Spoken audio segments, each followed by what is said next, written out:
тууцсан дөө. За яг уу тийм энэ бол би бол нөгөө албан ёсны юу чинь явцсан шүү дээ. Тий 25-наас 11 сарын 25-наас 12 сарын чи суухгүй мó? Нэг сандал тавь сууч тэнд. Оюун гэрлээ. Нэг сандал тавь сууч. Би та хоёрын Эрдэнэ жаргал оюун гэрэл хоёрын нэг нь заавал байх ёстой ш.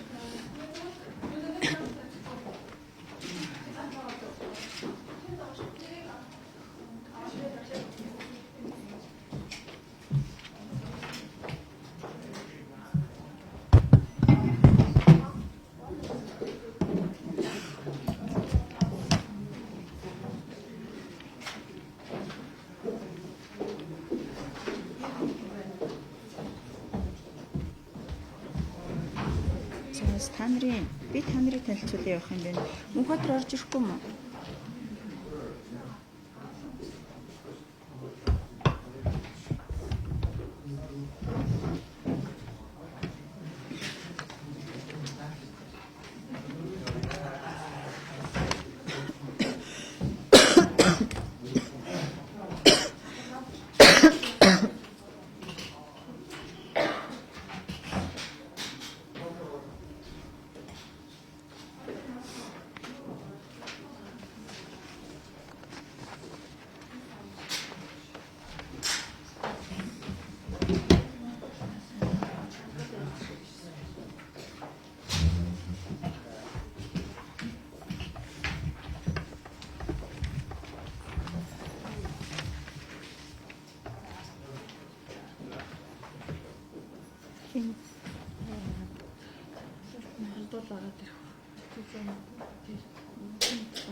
Бачрал ичүүлээ. Гэмээр хариуцаач.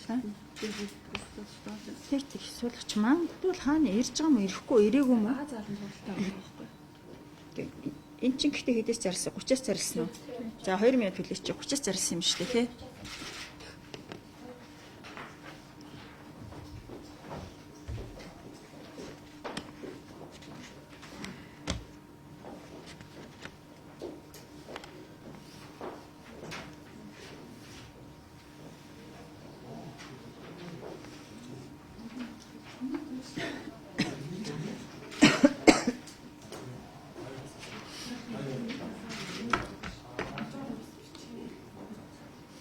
Дээр ийм юу тавьчихдаг болохоор энд нь бичих цаас тавих цаа аягүй байх юм тий.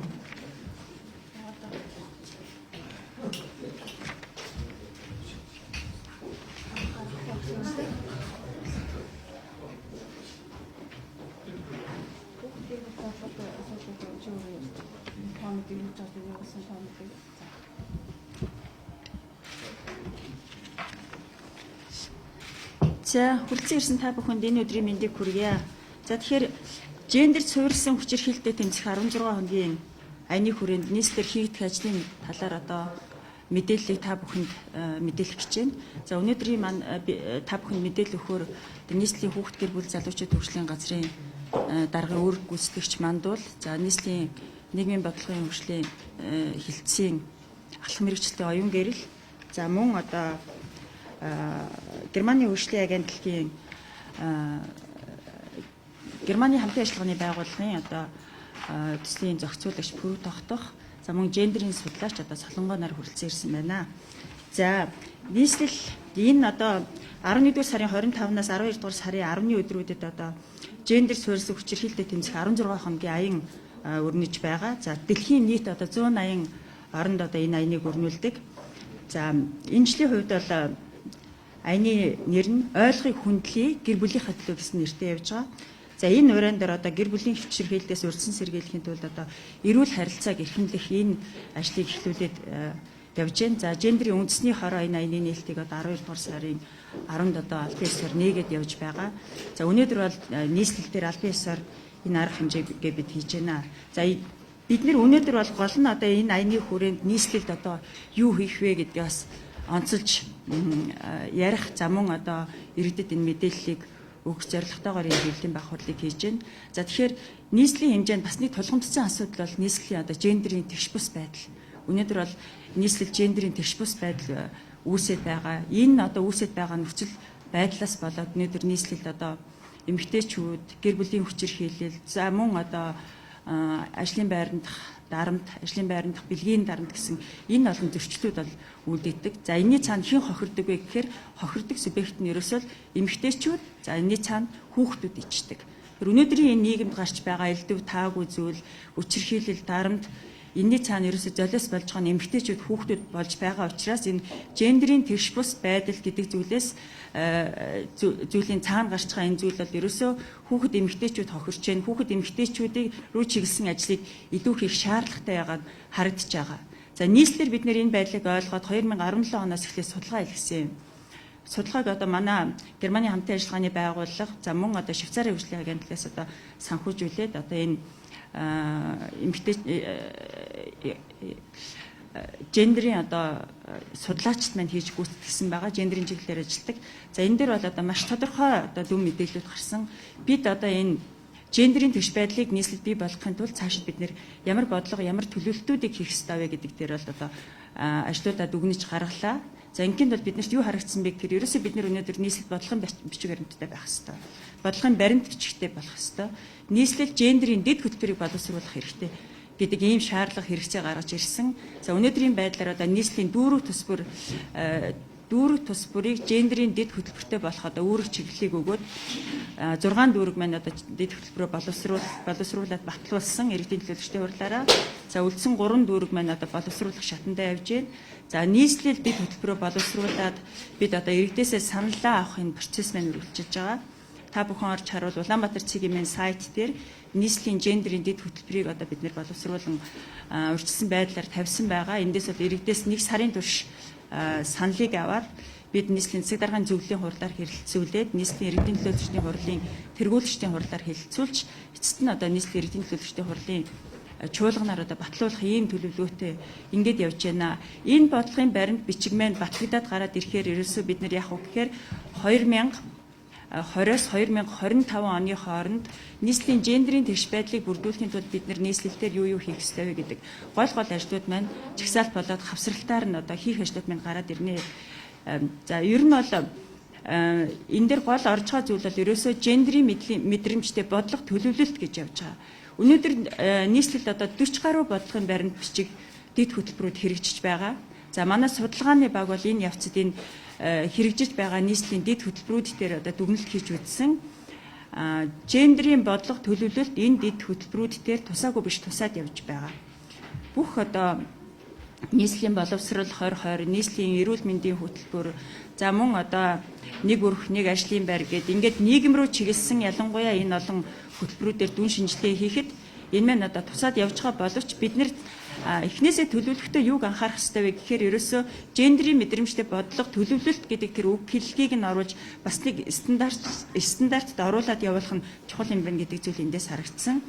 За мөн одоо нийслэлийн одоо энэ бодлогын баримт бичгийг судалгаануудыг хийж явах явцад юу харагдсан бэ гэхээр өнөөдөр бас биднэрт байгаа бас маш олон гендерийн мэдрэмжтэй төлөвлөлтүүдийг бид нар бас хийцэн явж байгаа гэдэг зүйл бас анзаарэгдсэн.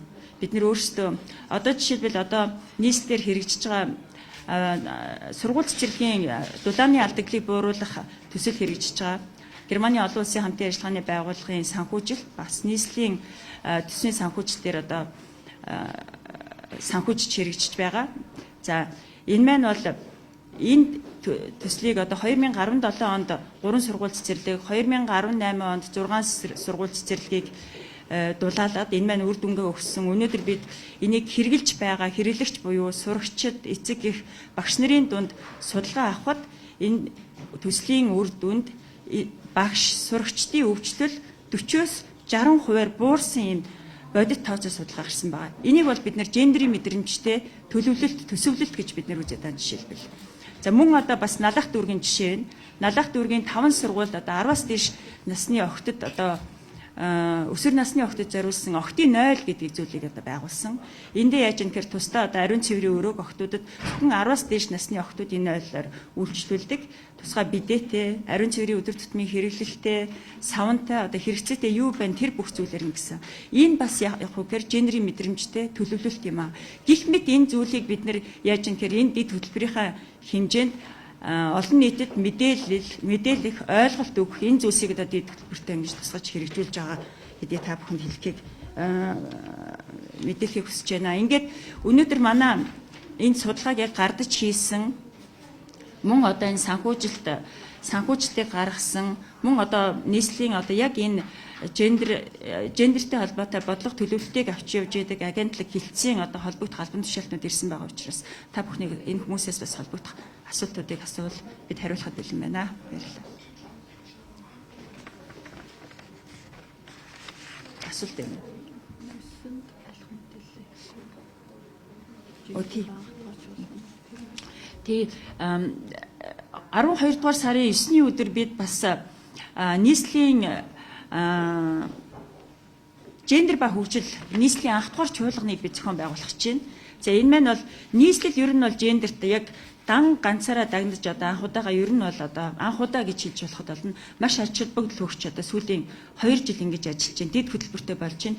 Дэд хөтөлбөрөө бид одоо хэл мэдээлэлд нээлттэй тавьж санал авч байгаа дээрээ энэ яг гендер ба хөгжил нийслэлийн анх дугаар чуулганы үеэрээ иргэдийн дунд хилцүүлэг явуулна. За энэ хөтөлбөрөө хэрэгжүүлнэ. За дээрээс нь бид нэр бас энэ жилийн хийж байгаа бас нэг ийм шинэ ажил гэхээр гендерийн мэдрэмжтэй төлөвлөлттэй, төсөвлөлттэй хувийн хвшил аж ахуйн нэгж байгууллага, хороо, дүүрэг, олон улсын байгууллагыг одоо шагнаж шалгаруулж урамшуулах юм ажлыг хэлж байгаа. Энэ үеэр бол яг энэ мэдрэмжтэй төлөвлөлт хийсэн байгууллагууд, хэл мэдээллийн байгууллагууд бас орж байгаа. Хэл мэдээллийн байгууллага их мэт энэ байгууллагуудыг одоо шалгаруулна. Бас мөн 6 сарын аяны нээлтийг энэ үеэр хийх гэж байна. Тэгэхээр бас хэл мэдээллийн байгууллагуудыг энэ үеэр бас энэ тэтгэвртээ оролцохыг бас уриалж байна. Дээрээс ингэсэн тий. За. Мэдээлэх үү? Тэгээд солонгорч. Би ч одоо сайн тэр бодлогомжийг өнөдөө тийм.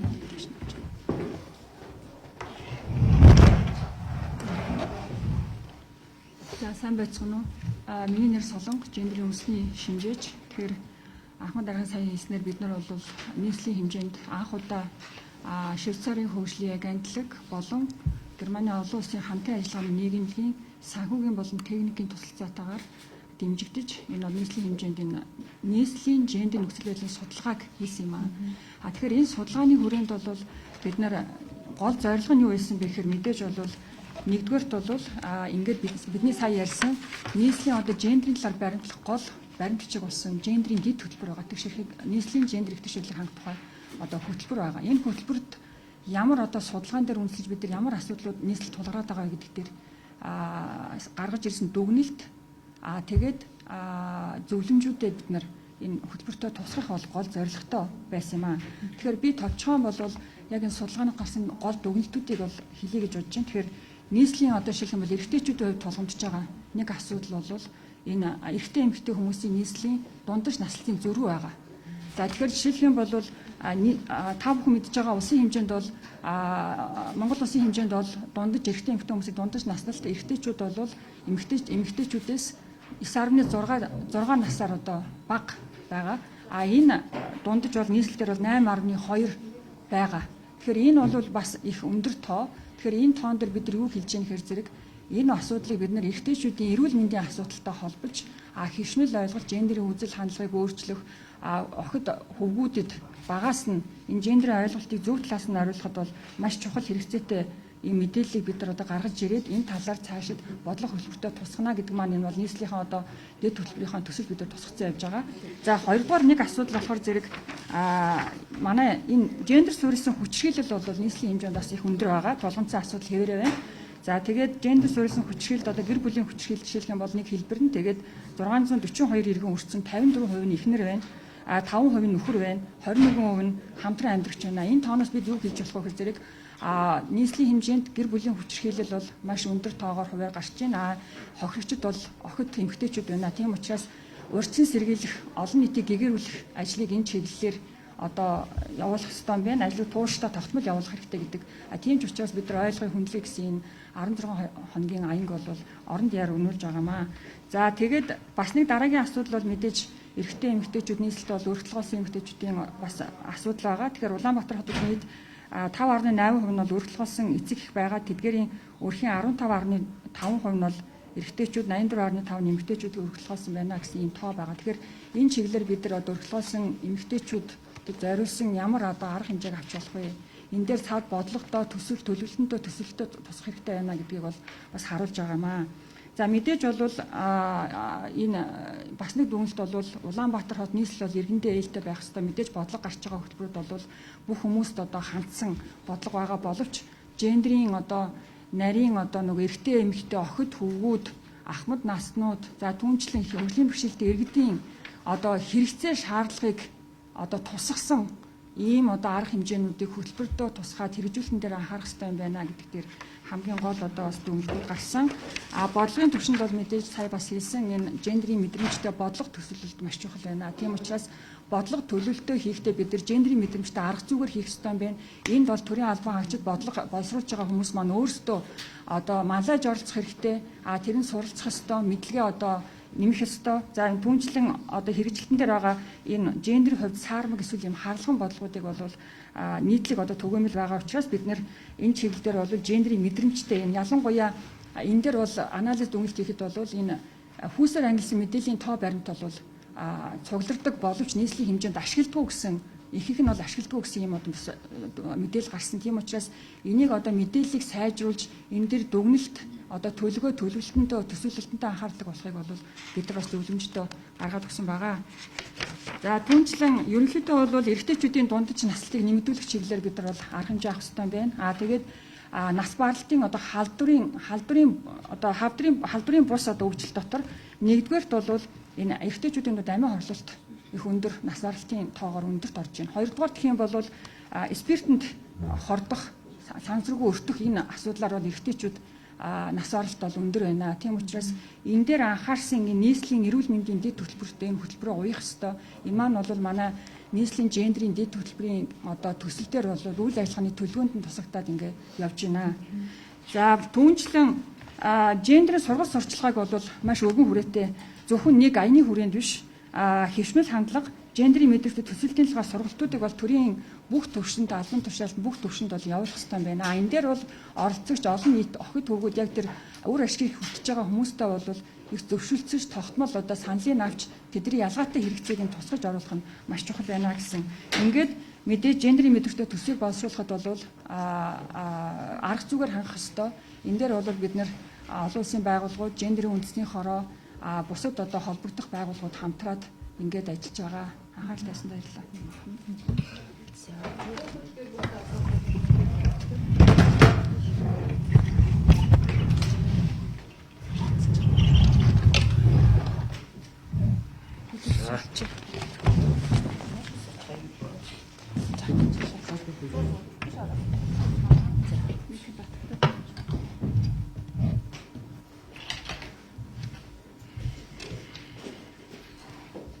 За та бүхэндээ энэ өдрийн мэндийг хүргье. За энэ гендрийн талаарх ойлголт бол маш өргөн хүрээтэй ойлголт байдаг юм аа. За манай байгууллагын хувьд бол үндсэн яг нэг хоёр хуулийн хүрээнд эндгээр хуулиудад заагдсан байгууллагатай хамаарах асуудлаар бол үйл ажиллагааг хариуцсан ажилладаг байгаа. За үүнд нэгдүгürt бол гэр бүлийн хүчирхийлэлтэй тэмцэх тухай хуулийн хүрээнд ер нь гэр бүлийн хүчирхийллийн яаж одоо арга хэмжээ авах, түүнийг буруулах чиглэлээр яаж ажиллах гэдэг энэ асуудал байгаа. За хоёрдугаарт бол хүүхдийн эрх хамгааллын тухай хууль гэж байдаг.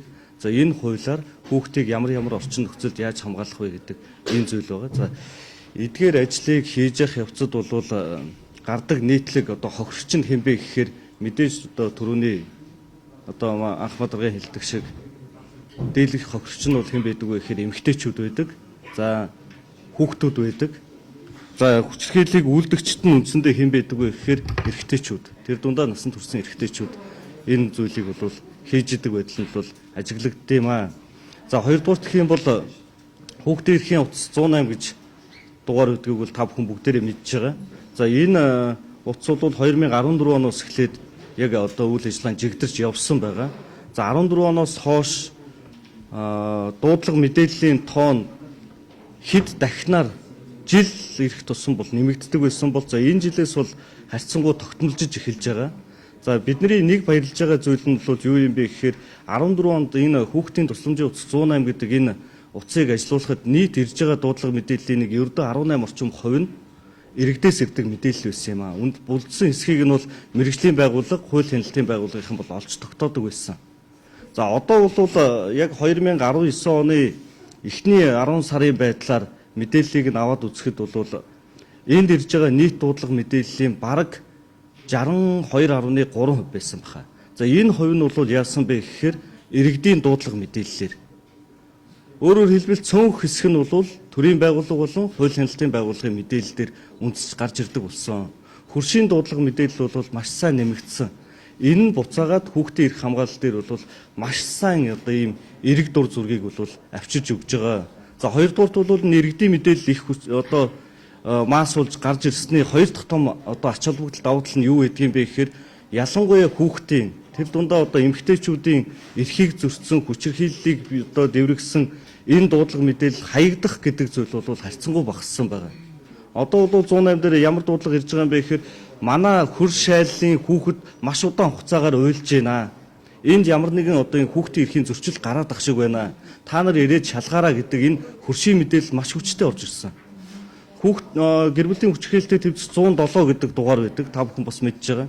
Энэ дээр бол яадаг вэ гэхээр энд манай одоо хажуу талын айлын энэ эхнэр нь нэлээд удаан хугацаанд ингэж орилж шарлалаа. Энэ лав нэг юм болж гинөө. Та нар нэг ирээч гэх мэт энэ дуудлага мэдээлэл болгон алдагдахгүй бүтгэгддэг болсон гэдэг нь бол хамгийн том дэвшил гэдэг зүйл бол болж байгаа.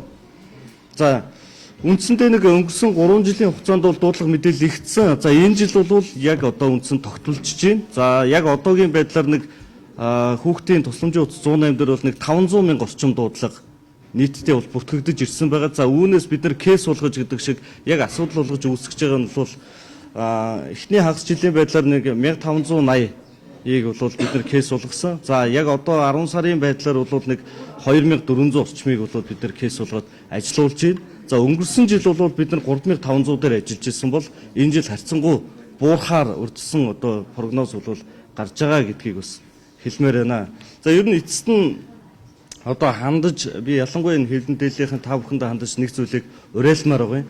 Энэ гендрийн одоо аяны хүрээнд ер нь одоо энэ хугацаанд гадны улс орнуудын гендрийн талаар хамгийн одоо зөв зүйтэй сайн туршлага ямар юм байдгийг тэрүүгээр та нар нэг бас нэг дагнсан сурвалжлага, мэдээлэл, нийтлэгдэл, нэвтрүүлэг юм хийгээд Монголд аль хэсгийг нь яаж оруулах сайн туршлага, сайн боломж юу гэдэг юм бэ гэдэг энэ зүйлийг нь ч үгүй юм уу сурчлах маш их зүйл байна.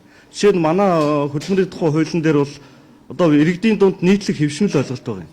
Эхнэр нь төрөхөөр хүүхдээ хэн одоо хардаг вэ гэхээр нөгөө төрүүлсэн ээж л хүүхдээ хараад 2 жил 3 жилийн хугацаанд гэртээ байх гэдэг хэвшмэл ойлголт байгаад байдаг. Гэтэл хөдөлмөрийн тухай хуулийн дээр айл үжийн чи хэдэн жилийн өмнө нэмэлт өөрчлөлт ороод эхнэр нь эсвэл нөхөр нь аль дуртай нь энэ хүүхдээ харах боломжтой гэдэг зүйл байна. Өөрөөр хэлбэл нийгэмд эрэгтэй хүн декрет аваад хүүхдээ өсгөж хүмүүжүүлж болдгиймаа гэдэг зүйлийг бид нар одоо энэ гендрийн энэ хугацаанд бол маш сайн сурчилж гаргаж ирмээр байгаа юм л да. Яагаад гэвэл энэ хүний хөгжлийн индексээр хамгийн дэлхийд тэргүүлдэг улс орнууд тэр одоо Норвег, Швед, Дани ч гэдэм үү энэ улсуудад яадаг вэ гэхээр эрэгтэй хүн хүүхдээ харах, эмэгтэй хүн хүүхдээ харах хоёр төдийлөн их ялгаа байхгүй байдаг. Гэтэл өнөөдөр бас яг хэдэн эрэгтэй хүн, Монгол эрэгтэй хүн одоо хүүхдээ харах чөлөө аваад гэртээ байж байгаа вэ гэдэг зүйл бол бас их одоо дэндүү хангалтгүй ийм тоо байгаагаас ахуулаад гендрийн асуудал бол нийтлэг одоо маш өргөн хүрээний ойлголт байдгийн шүү гэдгийг бас хэлмээр байна. Асуулт байна уу? Байхгүй юу? За байхгүй. За бүгдээрэнд нь баярлалаа. байна.